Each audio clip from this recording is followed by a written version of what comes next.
வெளியே வானதி அக்கா, உள்ளே சொர்ணாக்கா, அன்புடன் தம்பிக்கு ஆப்பு. கடந்த நாடாளுமன்ற தேர்தலில் கோவை தொகுதியில பாஜக மாநில தலைவர் அண்ணாமலை போட்டிட்டாங்க.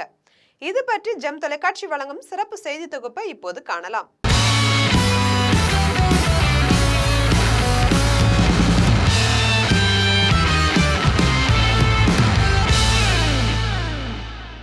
அப்போது பீப்புள்ஸ் ஆஃப் அண்ணாமலை என்ற பெயர்ல தன்னார்வலர்கள் அமைப்பு அண்ணாமலைக்கு ஆதரவா களப்பணியாற்றினாங்க. இவர்களை பாஜக ஆதரவாளர்கள்னு அண்ணாமலை கூறியிருந்தாரு.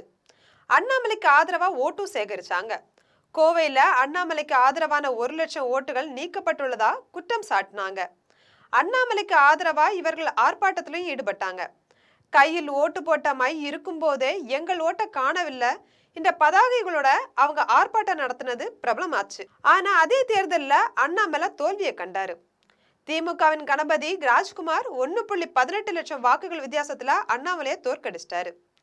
தேர்தல் முடிஞ்சதும் பீப்புள்ஸ் ஆஃப் அண்ணாமலை என்ற அமைப்பினருக்கு நன்றி தெரிவிக்கும் வகையில கோவையில நடந்த நிகழ்ச்சியில பாஜக மாநில தலைவர் அண்ணாமலை, தேசிய மகளிர் அணி தலைவர் வானதி சீனிவாசன் உள்ளிட்ட நிர்வாகிகள் பங்கேற்றாங்க. இதுல பேசிய வானதி சீனிவாசன், அண்ணாமலை உங்களுக்கு அன்புடன் அண்ணா, ஆனால் எனக்கு அன்புடன் தம்பி. அரசியல் தெரியாதவர்கள் கூட அண்ணாமலை வெற்றி பெற வேண்டும் தான் தேர்தல் பணியில ஈடுபட்டாங்க. அனைவரும் ஒன்றிணைந்து செயல்பட்டால்தான் வெற்றி கிடைக்கும். அண்ணாமலை வெற்றி பெறுவாரா என நாடு முழுவதும் இருந்து பலர் என்கிட்ட கேட்டாங்க.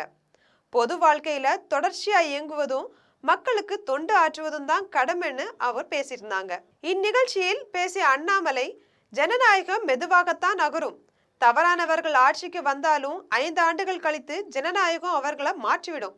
நான் காவல்துறையில இருந்தபோது சரி தவறு என்ற அடிப்படையில மட்டுமே முடிவெடுக்க முடிஞ்சது.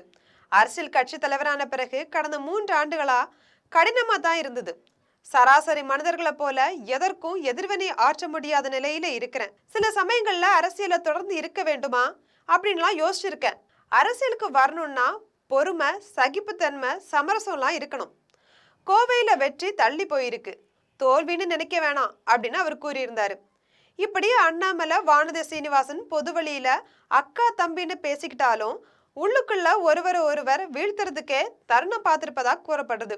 வானதி சீனிவாசன் கடந்த சட்டமன்ற தேர்தலில் கோவை தெற்கு தொகுதியில போட்டியிட்டு கமலஹாசனை 1728 ஓட்டுகள்ல தோற்கடிச்சாங்க. ஆனா இந்த முறை கோவை வடக்கு தொகுதிக்கு மாற திட்டமிட்டிருக்காங்க. அதற்கேற்ற வகையில அதிமுக கூட்டணியில கோவை வடக்கு பாரதிய ஜனதா கட்சிக்கு ஒதுக்கப்பட்டிருக்கு. அப்படின்னா கோவை தெற்கு தொகுதியில போட்டியிட்டா வெற்றி கிடைக்காதுன்னு கருதிதான் தொகுதியை மாற்றி இருக்காங்க போல.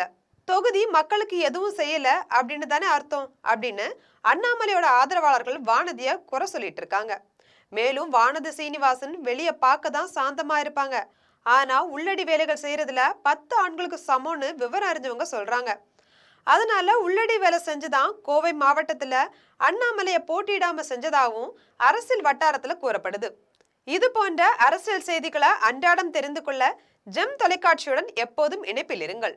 நன்றி, வணக்கம்.